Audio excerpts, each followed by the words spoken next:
So hello guys, જય Shri Krishna, good morning. સો એક બીજી મોર્નિંગ થઈ ગઈ છે અને મોર્નિંગની શરૂઆત થઈ ગઈ છે, તો બધું કામ વામ પતાવી દીધું છે અને જમવાની બી પ્રિપેરેશન થઈ ગઈ છે.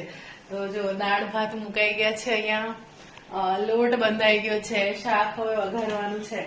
તો શાક બનાવવાનું છે આજે ફુલાવર બટેકાનું, અને કપડાં વપડા ધોઈ સુકાઈ ગયા છે, મતલબ સુકવાઈ ગયા છે. વાતાવરણ થોડુંક એવું છે, તો એવું બધું છે આજે. તો આમ થોડું વેધર એવું છે એટલે કપડાં જલ્દી સુકાય નહીં, એટલે ભીનું ભીનું વાતાવરણ છે, ભેજવાળું વાતાવરણ.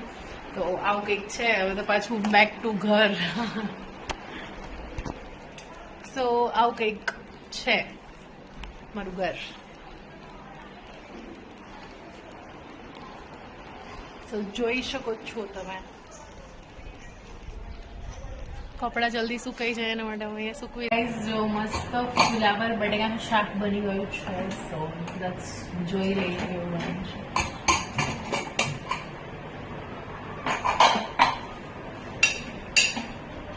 મસ્ત જો મસ્ત બની ગયું છે ફુલાવર બટેકાનું શાક, બનીને રેડી છે.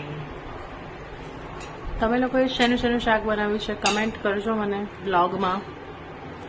સો મારું તો શાક બનીને રેડી છે. બસ હવે દાળ વઘારવાની છે અને પછી કરીશું રોટલી.